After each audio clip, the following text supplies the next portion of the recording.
एक माँ बाप अपनी बेटी के प्रेमी को काला पीला कहते थे, कलुआ कहते थे, और फिर तभी उस बेटी ने अपने माँ बाप और अपनी छोटी बहन को इस दुनिया से ही रवाना कर दिया।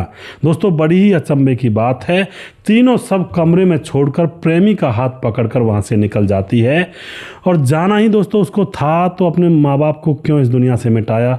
वो बिना मारे भी उनको जा सकती थी, मगर उसके मन में ऐसा आखिर क्या तूफान उठा जो उसने अपने माँ बाप और अपनी छोटी बहन को इतनी दर्दनाक मौत दी। पूरी कहानी यहाँ पर जानेंगे। वीडियो को लास्ट तक ज़रूर देखा करें, क्योंकि इन वीडियोज़ के अंदर हमें बहुत कुछ सीखने को मिलता है। दोस्तों, जो समाज के अंदर घटनाएं घटती हैं, इनके बारे में हमें सब कुछ पता चल जाता है कि आजकल ऐसा चला हुआ है, और हम सुधर जाते हैं, हम समझ जाते हैं पहले से ही। नमस्कार, मैं हूँ सुदेश कुमार और तिरछी बात चैनल में आपका स्वागत है। यह जो घटना है यह बेंगलुरु के आर पुरम के अंदर सीगे हल्ली अपार्टमेंट पड़ता है। सीगे हल्ली नाम का एक अपार्टमेंट, जिसके अंदर से 19 जून 2026 को एक शख्स अपार्टमेंट से नीचे आया और वह बहुत बुरी हालत में था। उसका गला क्षतिग्रस्त था, लाल लहू उसके गले से बह रहा था। वह आकर के सिक्योरिटी गार्ड से बोलता है, मेरी पत्नी और मेरी बेटी का ख्याल करो जाकर के ऊपर, क्योंकि वो बहुत ज़्यादा घायल हैं, उनको बचा लो, बस मुझे तो बाद में देख लेना। अब जो गार्ड होता है भाग कर ऊपर जाता है तो ऊपर उसकी पत्नी और उसकी छोटी बेटी मृत अवस्था में पड़े हुए थे। और उसके बाद उस घायल व्यक्ति को हॉस्पिटल ले जाया जाता है, वहाँ पर जो और लोग इकट्ठे हो गए थे उनके द्वारा। लेकिन हॉस्पिटल में तीनों की ही मृत्यु हो जाती है, मगर जो वह व्यक्ति था मरने से पहले वह बता कर गया था कि हमारी बड़ी बेटी ने हमारे ऊपर प्रहार किया है, उसने हमारी जान ली है। अब दोस्तों, मृत्यु तो इनकी हो चुकी थी, अब क्या मामला था। अब तो पुलिस आनी थी, पुलिस आती है, आकर के पुलिस पूरा मामला समझती है और फिर इस पूरे परिवार के बारे में पुलिस पता लगाती है। तो यहाँ पर पता लगता है जो यह मरने वाला शख्स था जिसका नाम होता है सोमा सुंदर, उम्र होती है इसकी 52 साल, जो कि सॉफ्टवेयर इंजीनियर था, किसी बड़ी मल्टीनेशनल कंपनी में जॉब किया करता था। इसकी पत्नी मुत्तु लक्ष्मी, जिसकी उम्र होती है 48 साल, और इसकी छोटी बेटी सुप्रिया, जिसकी उम्र 19 साल, और बड़ी बेटी श्वेता, जिसकी उम्र होती है 21 साल। और श्वेता को इंजीनियरिंग की पढ़ाई करवाने के बाद श्वेता ने अच्छी खासी जॉब पकड़ी हुई है, 40-50 हज़ार रुपये उसको महीने में मिलते हैं। मगर इस कहानी में एक बहुत ही बड़ा फाल्ट हो जाता है, और वो बड़ा फाल्ट क्या था। जो बड़ी बेटी थी वो अपने माँ बाप के उपरंत चलने लगती है। माँ बाप जो कहते हैं उस बात को मानती ही नहीं, वो अपनी अपनी चलाती है।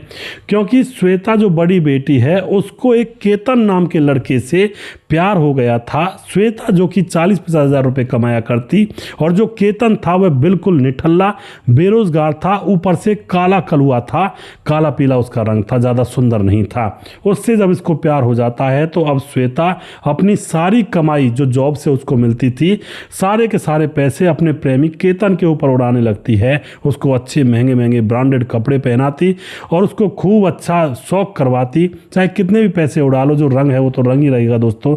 अब जो रंग था वो रंग ही था, काला पीला वह लड़का था।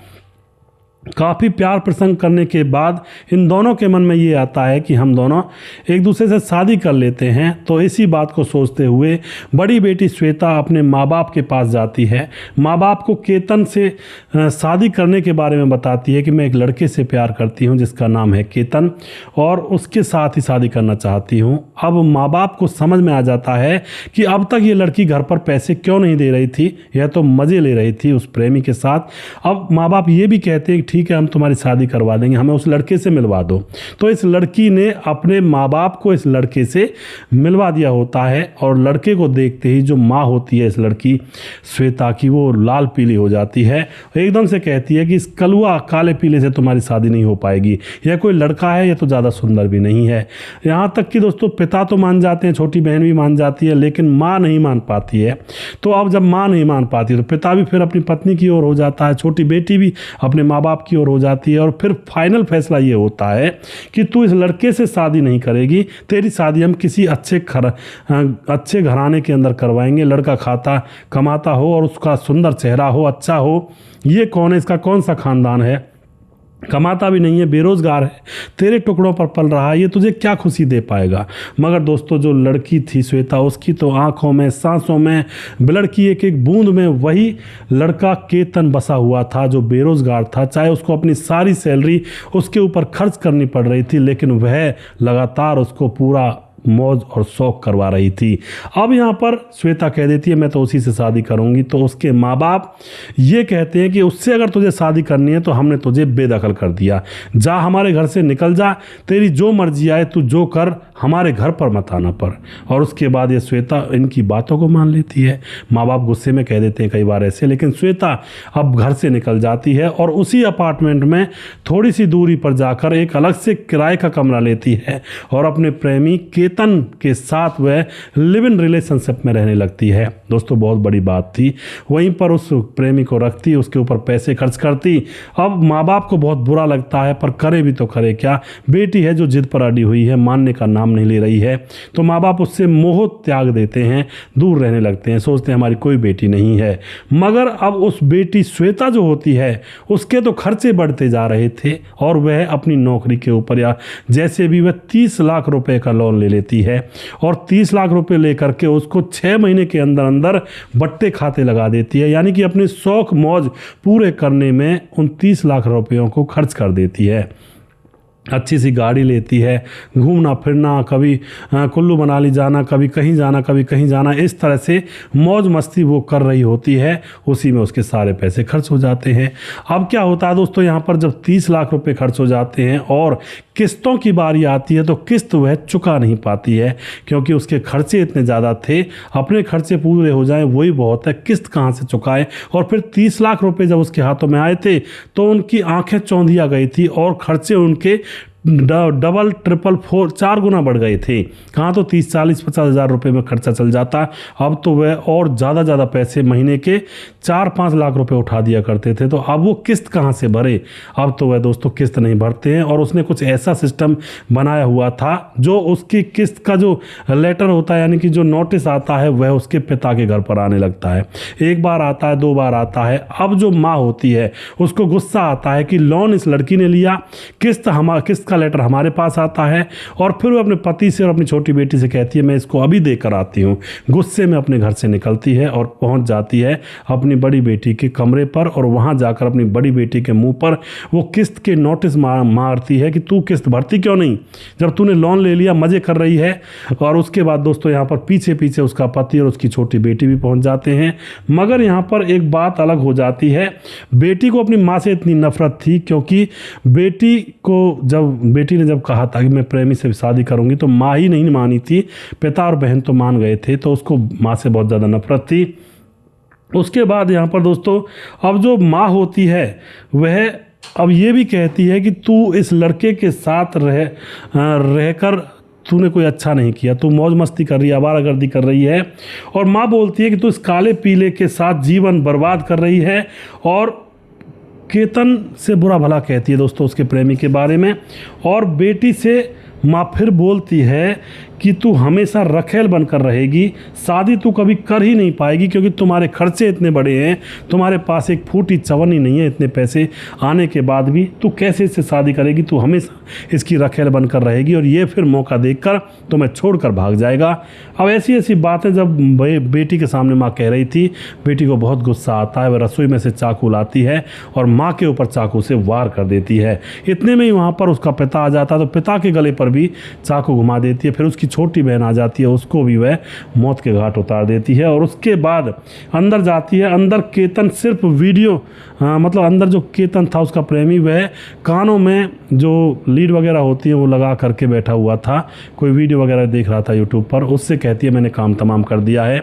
और उसके बाद दोस्तों वह केतन के साथ मिलकर उन तीनों लाशों को अंदर लाने की कोशिश करती है। मगर जो पिता है उसकी सांसें अभी चल रही थी, वह एकदम से भाग जाता है वहाँ से और नीचे जा करके सिक्योरिटी गार्ड को बताता है कि ऊपर ऐसे ऐसे हो गया है, मेरी बड़ी बेटी ने हम 3 लोगों को जान से मार दिया है। लेकिन वह अपने प्रेमी को लेकर वहाँ से फरार हो जाती है। वरना अगर पिता नीचे नहीं भागता तो प्रेमी ने कहा था इनकी डेड बॉडीज को अंदर डाल देते हैं, फिर इनको ठिकाने लगा देंगे।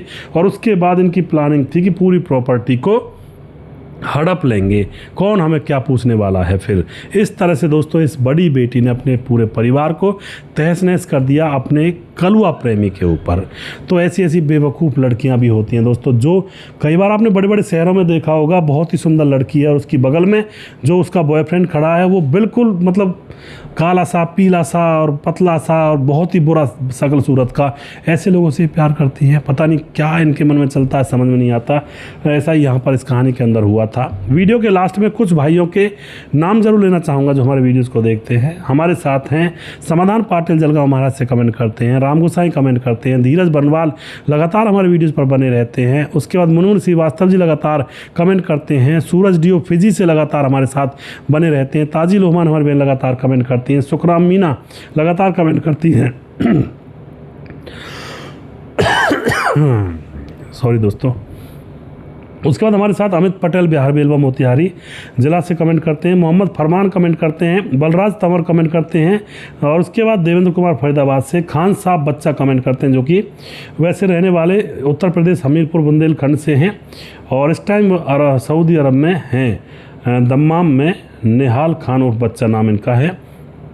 और उसके बाद हमारे साथ कपिल देव प्रजापति, उदय नारायण कमेंट करते हैं, भरत तिवारी हैं, गणेश सोनी हैं, ताराचंद शर्मा हैं, हाजी परियाल गुडारो है, सलमान खुसरी कुरैसी कमेंट करते हैं। उसके बाद सिकंदर प्रसाद कमेंट करते हैं और बूरम सिरवी कमेंट करते हैं और सिंतु हीना इसके कमेंट करती हैं। खेमराज भाटी गुज्जर चिट्टी जीबी नगर यूपी 16 से और हम खेमराज भाटी के बाद हैं वनराज नामदेव कुली लगातार कमेंट करते हैं, राम मोहम्मद यासीला और पाकिस्तान से कमेंट करते हैं, राधेश्याम शर्मा सृष्टि जयपुर राजस्थान से, राजकिशोर चौधरी से, महाबलेश्वर महाराज से, छगनदास खाडाबंद राजस्थान से, दुर्योधन भाई लगातार हमारे साथ बने रहते हैं, सुशील चौधरी हमारे भाई लगातार कमेंट करते हैं और परममान हमारे भाई जो कि इटली से हमारे वीडियोस पर लगातार कमेंट करते हैं और उसके बाद ताजी लोहमान हमारे बहन ऑस्ट्रेलिया से कमेंट करती हैं। और सभी भाइयों का बहुत बहुत धन्यवाद करता हूं जो कि हमारे वीडियोस को लगातार देखते हैं। आप इसी तरह से वीडियोस को देखते रहें, हमें अपना आशीर्वाद देते रहें। जय हिंद, जय भारत। अगला वीडियो बहुत जल्दी फिर से लेकर आऊँगा। जय हिंद, जय भारत।